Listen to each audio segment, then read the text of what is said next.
Fjala e Limit për Dolcen, bukuria e saj nuk është veç në fytyrë. Që nga dita kur dola nga shtëpia, më pyesin shpesh për shumë gjëra, për lojën, për gabimet e mia, për Albën, për gjithçka që mbeti pezull. Por kur më përmendet emri i Dolces, zëri më ndryshon vetvetiu.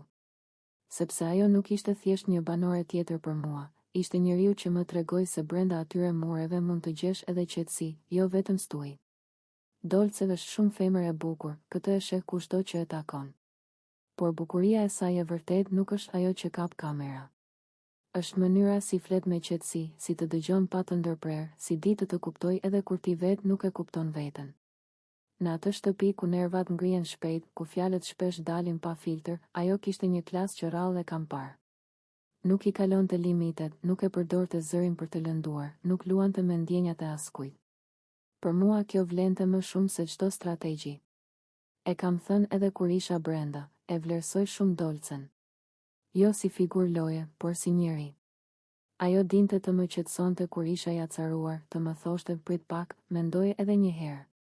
Shpesh nuk e dëgjoja, dhe sot jashtë e kuptoj sa shumë të drejtë kishte. Kur e shoh tani nga ekrani, më duket edhe më e fortë. Ka mbetur e njëjta, e qetë, e matur, me atë buzëqeshjen e lehtë që nuk bën shurm. Nuk u shndërrua nga loja, nuk e humbi veten për vota. Kjo më bën ta respektoj edhe më tepër. Do t'i dërgoja shumë puthje po ta kisha përballë. Jo puthje spektakli, por puthje mirënjohjeje për çdo moment njerëzor që më dhuroi aty brenda.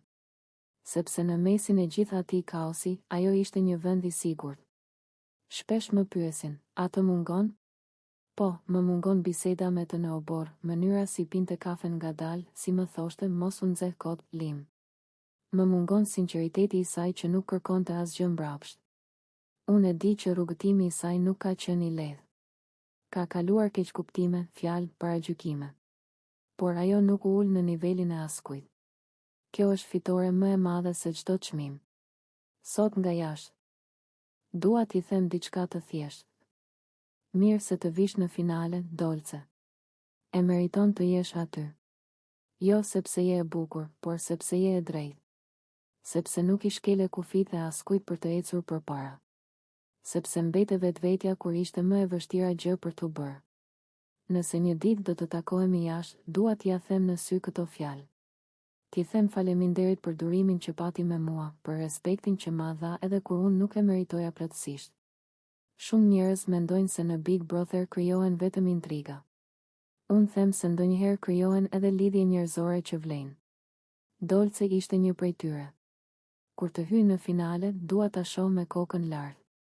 Dua që publiku ta shohë atë që kam parë unë, një vajzë me klasë, me zemër të mirë, që nuk e ngatëroi kur lojën me dinjitetin. I dërgoj nga larg shumë puthje dhe shumë respekt. Dhe mbi të gjitha i dërgoj një urim të sinqertë. Ec përpara deri në fund. Finalja të pret dhe ti i shkon shumë asaj dere. Fjala e Limit për Dolcen, bukuria e saj nuk është veç në fytyrë. Që nga dita kur dola nga shtëpia, më pyesin shpesh për shumë gjëra, për lojën, për gabimet e mia, për Albën, për gjithçka që mbeti pezull. Por kur më përmendet emri i Dolces, zëri më ndryshon vetvetiu. Sepse ajo nuk ishte thjesht një banore tjetër për mua, ishte njeriu që më tregoi se brenda atyre mureve mund të gjesh edhe qetësi, jo vetëm stuj. Dolce është shumë femër e bukur, këtë e sheh kushdo që e takon.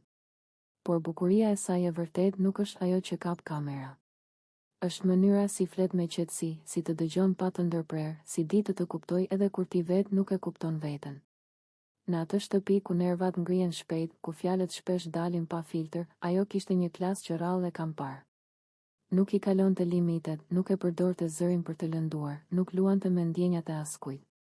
Për mua kjo vlente më shumë se çdo strategji. E kam thënë edhe kur isha brenda, e vlerësoj shumë Dolcen. Jo si figur loje, por si njeri. Ajo dinte të më qetësonte kur isha i acaruar, të më thoshte prit pak, mendoje edhe një herë. Shpesh nuk e dëgjoja, dhe sot jashtë e kuptoj sa shumë të drejtë kishte. Kur e shoh tani nga ekrani, më duket edhe më e fortë. Ka mbetur e njëjta, e qetë, e matur, me atë buzëqeshjen e lehtë që nuk bën shurm. Nuk u shndërrua nga loja, nuk e humbi veten për vota. Kjo më bën ta respektoj edhe më tepër. Do t'i dërgoja shumë puthje po ta kisha përballë. Jo puthje spektakli, por puthje mirënjohjeje për çdo moment njerëzor që më dhuroi aty brenda. Sepse në mesin e gjithë atij kaosi, ajo ishte një vend i sigurt. Shpesh më pyesin, a të mungon? Po, më mungon biseda me të në obor, mënyra si pinte kafen ngadalë, si më thoshte mos u nxeh kot, lim. Më mungon sinqeriteti i saj që nuk kërkonte asgjë mbrapsht. Unë e di që rrugëtimi i saj nuk ka qenë i lehtë. Ka kaluar keqkuptime, fjalë, paragjykime. Por ajo nuk u ul në nivelin e askujt. Kjo është fitore më e madhe se çdo çmim. Sot nga jashtë. Dua t'i them diçka të thjeshtë. Mirë se të vish në finale, Dolce. E meriton të jesh aty. Jo sepse je e bukur, por sepse je e drejtë. Sepse nuk i shkele kufit e askujt për të ecur përpara. Sepse mbete vetvetja kur ishte më e vështira gjë për t'u bërë. Nëse një ditë do të takohemi jashtë, dua t'ia them në sy këto fjalë. T'i them faleminderit për durimin që pati me mua, për respektin që ma dha edhe kur unë nuk e meritoja plotësisht. Shumë njerëz mendojnë se në Big Brother krijohen vetëm intriga. Unë them se ndonjëherë krijohen edhe lidhje njerëzore që vlen. Dolce ishte një prej tyre. Kur të hyj në finale, dua ta shoh me kokën lart. Dua që publiku ta shoh atë që kam parë unë, një vajzë me klasë, me zemër të mirë, që nuk e ngatëroi kur lojën me dinjitetin. I dërgoj nga larg shumë puthje dhe shumë respekt. Dhe mbi të gjitha i dërgoj një urim të sinqert. Ec përpara deri në fund. Finalja të pret dhe ti i shkon shumë asaj dere. Hija pas derës së hapur, kush po e largon vërtet Limin nga Big Brother Kosova? Largimi i Limit nuk ishte thjesht një dalje nga loja. Ishte një enigmë e lënë për gjysmë, një fjali e thënë me gjysmë zëri dhe një derë që u mbyll pa shpjegim të plotë. Në shtëpi dhe jashtë saj lindi pyetja që ende nuk ka përgjigje, kush po e largon Limin? Kur ai doli para banorëve dhe tha se kishte lënë një shënim jashtë, se nëse ndodhte ajo gjë do duhej të dilte menjëherë, të gjithë menduan për diçka familjare, për një arsye personale. Por më pas erdhen fjalët që trazuan ujërat. Kur ti biesh derës time, hyr vetëm nëse ke fituar. Ndryshe jo. Kjo fjali nuk i drejtohej askujt tjetër përveç Albës. Dhe aty nisën të gjitha dyshimet. Apo e largon produksioni për arsye që nuk bëhen publike? A është presion nga jashtë, nga familja e tij? A është një strategji e Limit për t'u kthyer në mbështetësin më të madh të Albës jashtë mureve? Askush nuk e di me siguri. Në shtëpi versionet janë të shumta. Disa banorë mendojnë se produksioni ka ndërhyrë pas tensioneve të vazhdueshme rreth tij. Të tjerë besojnë se Limi vetë ka kërkuar daljen, i lodhur nga pesha emocionale që mbante prej javësh. Por ajo që e bën historinë më të ndërlikuar është lidhja e tij me Albën. Një raport plot përplasje, xhelozi, afrim dhe largim. Një histori që nuk u sqarua kurrë deri në fund. Kur ai tha se do ta mbështes nga jashtë, shumë e lexuan si deklaratë dashurie të fshehur. Të tjerë si kusht të ashpër, fito që të kesh vend pranë meje. Alba mbeti e ngrirë kur e dëgjoi. Nuk qau, nuk foli gjatë, vetëm përshpëriti. Unë luaj për veten. Por sytë e saj tregonin tjetër gjë. Produksioni nuk dha shpjegim të detajuar. Dhe sa më shumë heshtje, aq më shumë teori. Në rrjetet sociale u krijuan dy kampe, ata që besojnë se Limi u shtyr të largohej dhe ata që mendojnë se po ndërton një strategji të madhe jashtë për ta bërë Albën fituese. Fjalët e tij tingëllonin si amanet. Do të jem jashtë duke të parë. Por dua të vish. Fituese. A është kjo dashuri apo kontroll? Mbështetje apo kusht? Disa banorë e komentuan hapur. Lëndrimi tha se Limi po bën lojë edhe nga jashtë. Benita mendon se pas largimit fshihet një hall real që nuk lidhet me formatin. Hygerta tha se e vërteta do dal vonë. Ndërsa Alba mbeti në mes të kësaj stuhie. Çdo hap i saj tani shihet në hijen e Limit.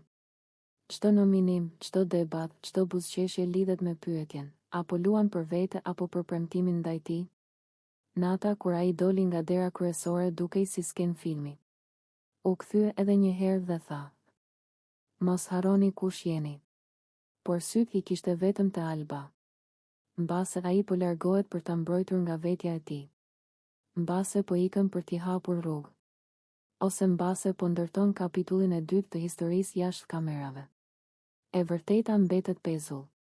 Big Brother ka parë shumë largime, por pak kaq të paqarta. Limi nuk la pas vetëm valixhen, la një pikpyetje të madhe që rëndon mbi lojën. A do ta ndryshoj kjo rrugëtimin e Albës? A do të kthehet ai në zë? Mos u kthe pa fitore, fjala që e mban njeriu në këmbë. Ka fjalë që peshojnë më shumë se çdo çmim. Fjalë që kur ti thot dikush i yti, të bëhen si dorë mbi shpinë, si shtytje kur këmbët nuk mbajnë më. Një mesazh i tillë mbërriti në shtëpinë e Big Brotherit, një zë nga jashtë që i tha asaj, bëhu e fortë. Mos hajde në shtëpi pa e fituar lojën. Ajo po rrinte në obor, me filxhanin e kafes në dorë, e lodhur nga ditët e gjata, nga debatet, nga malli. Kur zëri i lexoi fjalët, syt ju mbushën me lodh. Ishte sikur dikush nga bota e saj e vërtet kishte hyrë për pak sekonda brenda atyre mureve.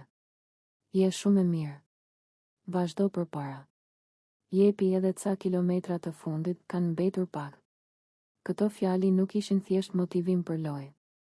Ishin kujtesë se jashtë dikush po e priste, dikush besonte verbërisht tek ajo, edhe kur vet ajo dyshonte. Në atë moment asaj ju kthyen në mendje ditët e para kur kishte hyrë në shtëpi. Frika, pasiguria, ndjesia se ndoshta nuk do t'ja dilte. Sa herë kishte menduar të dorëzohej? Sa herë kishte thënë me veten, nuk jam për këtë vend. Por tani dikush po i thoshte qartë, mos u kthe pa fitore. Fjalët vazhdonin. Kur të vish të shtëpia, dua të vish me fitoren e Big Brother Kosova. Ajo mbylli sytë dhe e pa veten duke kaluar derën e shtëpisë së saj reale, me kupën në dorë, me familjen që e përqafon, me krenarinë në sy. Ai imazh ju bë karburant. Banorët e tjerë e panë që ishte prekur.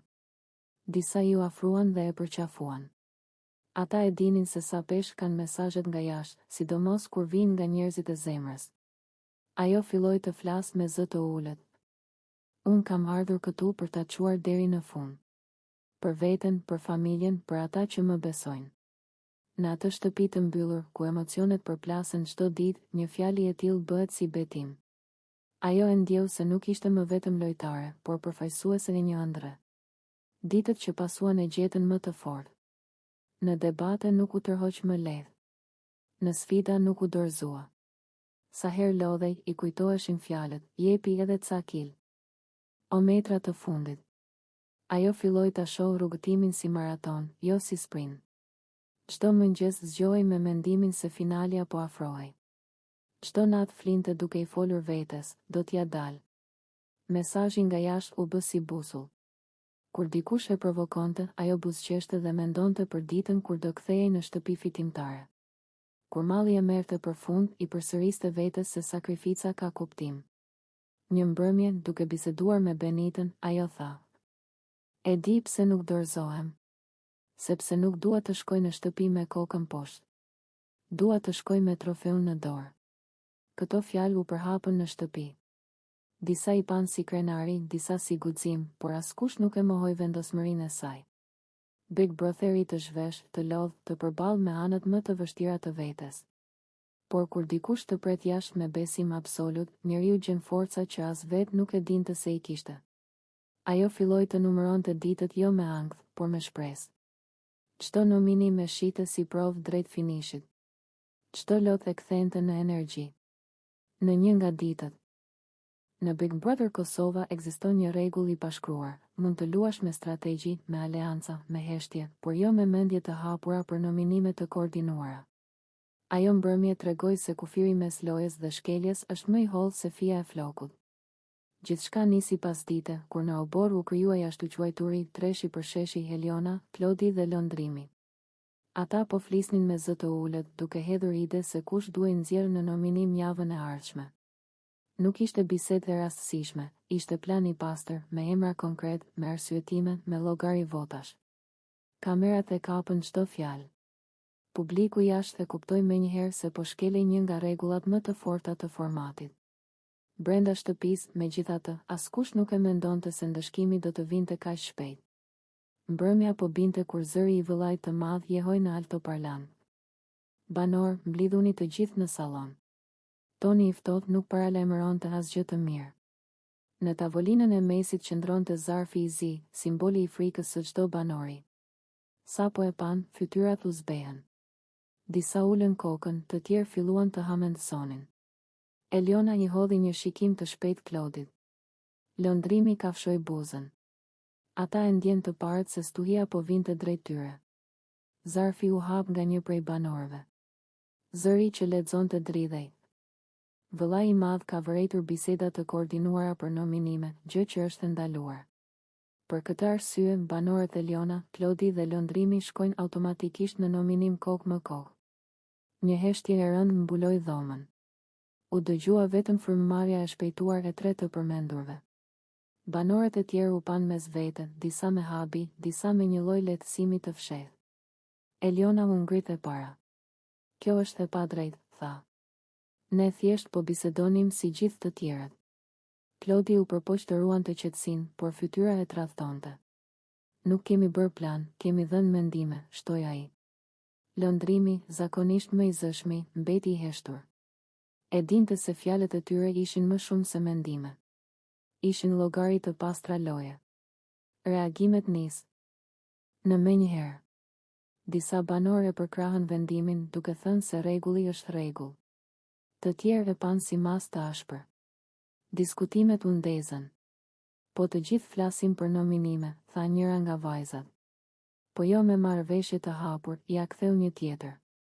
Treshi u izolua emocionalisht brenda pak minutash. Aleancat e djeshme u bën të paqarta. Secili filloi të mendonte për lëkurën e vet. Eliona u mbyll në dhomën e gjumit dhe qau në heshtje. Ajo e kishte frikë daljen, e kishte frikë mënyrën si do ta gjykonte publiku. Klodi ul në obor, me duar në kokë, duke përsëritur se kishte bërë gabim që ishte futur në atë bisedë. Lëndrimi shëtiste pa drejtim, herë nervoz, herë i dorëzuar. Shtëpia ndryshoi klim brenda një ore. Misit u vunë në provë. Disa filluan të distancoheshin nga treshja, nga frika se mos ndëshkimi prekte edhe ata. Loja mori një kthes të ftohtë. Më vonë, vëllai i madh thirri sërish. Ky nominim është për të kujtuar se loja luhet individualisht, jo me pazare. Fjalët ranë. Mëngjeset në Big Brother zakonisht zgjohen me shumë filxhanësh, me biseda të përgjumura dhe me shaka të lehta. Por ai mëngjes nuk i ngjante asnjë tjetri. Në dhomën e gjumit drita hyri e zbeth, ndërsa Dolce u ngrit me një ndjesi të çuditshme në trup. Barku i dhemte, koka i sillej dhe një val e papritur të përzierash e detyroi të vraponte drejt banjos. Askush nuk e vuri re në fillim. Vetëm Hygerta, që po rregullonte flokët para pasqyrës, dëgjoi zhurmën e derës dhe e pa Dolcen të zbeth si letër. Pas pak erdhi edhe Limi, ende me sytë gjysmë të mbyllur nga gjumi. Çfarë ke? E pyeti ai me një zë ku përzihej përkujdesja dhe frika. Dolce lau fytyrën me ujë të ftohtë, mori frym thellë dhe i pa të dy në sy. Heshti disa sekonda, sikur po kërkonte guximin për ta thënë me zë mendimin që po e torturonte. Më duket se kam ngelur 7 zën. Fjala ra sigur në dysheme. Hygerta hapi sytë e habitur, ndërsa Limi u mbështet pas murit, sikur dikush t'i kishte hequr forcën nga këmbët. Çfarë po thua, Dolce? Belbëzoi ai. Ajo ngriti supet. Nuk e di, kam ditë që nuk jam mirë. Të vjella, dhimbje barku dhe kam një ndjesi që se kam pasur kurrë. Në atë banjo të vogël u krijua një botë më vete. Jashtë vazhdonte rutina e shtëpisë, por brenda 3 njerëz po përballeshin me një lajm që mund t'ua ndryshonte jetën. Limi u ul në cep të vaskës. Fytyra i humbi ngjyrën. Në kokë i kaluan 1000 mendime njëherësh, kamerat, familja jashtë, Alba, publiku, përgjegjësia e madhe e një fëmije. Mos ta marr vesh Alba, tha instinktivisht. Do bëhet dramë e madhe. Hygerta e pa me qortim. Kjo nuk është çështje drame, por jete, ia ktheu ajo. Dolce nuk po mendonte për asnjë lojë. Ajo po prekte barkun me dorë, e trembur dhe e hutuar. Në mendje i vinin imazhet të nënës së saj, të jetës jashtë, të ëndrave që nuk e kishin përfshirë kurrë këtë skenar. Unë s'jam gati, pëshpëriti. Po nëse është e vërtet? Limi u ngrit dhe u përpoq të dukej i fortë. I kapi duart. Do e përballojmë bashkë. Tha, edhe pse as vet nuk e besonte plotësisht fjalën që sapo kishte thënë. Zhurma e shtëpis po afrohej. Banorët po zgjoheshin, dikush thërriste për kafe, dikush qeshte me zë të lartë. Brenda banjos, megjithatë, koha kishte ndaluar. Dolce filloi të qante në heshtje. Kam frikë, Lim. Frikë nga çdo gjë. Ai e përqafoi, ndërsa Hygerta qëndronte si dëshmitare në një sekreti të rëndë. Ajo u bëura e para e arsyes, u foli për test, për mjek, për qetësi, për faktin se asgjë nuk vendoset me panik. Por fjala shtatzën tashmë kishte dalë dhe nuk kthehej më pas. Kur dolën nga banjo, shtëpia ju duk tjetër. Çdo shikim i banorëve ju duki dyshim, çdo kamerë më e afërt se zakonisht. Alba po pinte kafe në obor dhe qeshte me dikë. Limi e pa dhe zemra ju shtrëngua. Si t'ja them asaj, mendoj. Dolce u ul në divan, e heshtur. Brenda saj po zhvilloi një betejë e madhe, mes frikës dhe një ndjenje të çuditshme butësie për atë mundësi jete. Ajo nuk donte skandal, as dram televizive. Donte vetë. Në shtëpinë e Big Brother Kosova emocionet shpesh marrin formë të çrregull. Xhelozia vishet si pasion, kontrolli quhet për kujdesje dhe fjalët e ashpra justifikohen me arsyen më të vjetër në botë, e bëj se të dua. Por ka një kufi që nuk mund të ngatërohet me lojën. Ai kufi quhet dhunë. Ngjarja mes Limit dhe Dolces e kaloi pikërisht këtë kufi. Një zgjim i ashpër, fyerje, përpjekje për ta justifikuar agresionin me shprehje të vjetra popullore, me idenë se kush të shanë të lëndon, të do më shumë. Kjo fjali, e përsëritur për dekada në shoqërinë tonë, u dëgjua sërish dhe tingëlloi po aq e rrezikshme sa gjithmonë. Dolce nuk ishte personazh i një drame, ishte një grua e trembur që u përball me një sjellje poshtëruese në vendin ku duhej të ndihej e sigurt. Trupi i saj u bë terren ku dikush tjetër shkarkoi pasigurinë. Sytë e saj të hutuar treguan më shumë se çdo fjalë, dhuna nuk ka asnjë lidhje me dashurinë. Banorët reaguan të tronditur. Disa u përpoqën ta qetësonin situatën, të tjerë e kundërshtuan hapur Limin. Për herë të parë loja u ndal dhe në qendër doli një debat shumë më i madh se nominimet. A kemi ende guxim të quajmë dashuri atë që është poshtërim? Limi u përpoq të mbrojë me fraza që shoqëria i ka ushqyer për vite, se ishte xhelozi, se ishte nerv, se burri e mbron gruan me forcë. Por fjalët e tij nuk gjetën jehon. Dhuna nuk mbrohet dot me folklor. Produksioni ndërhyri jo për të krijuar spektakël, por për të vendosur kufi. Psikologu i shtëpisë foli hapur me banorët për ciklin e abuzimit, fillon me fyerje, vazhdon me kontroll, përshkallëzohet në prekje të dhunshme dhe më pas kërkon falje në emër të dashurisë. Pikërisht ky cikël mban të bllokuara mira gra jashtë atyre mureve. Dolce gjeti zërin e saj disa orë më vonë. Ajo tha qartë. Dashuria nuk më zgjon me frikë. Nuk dua askënd që më ul. Fjalët e saj u bën manifest për shumë gra që po e ndiqnin nga jashtë.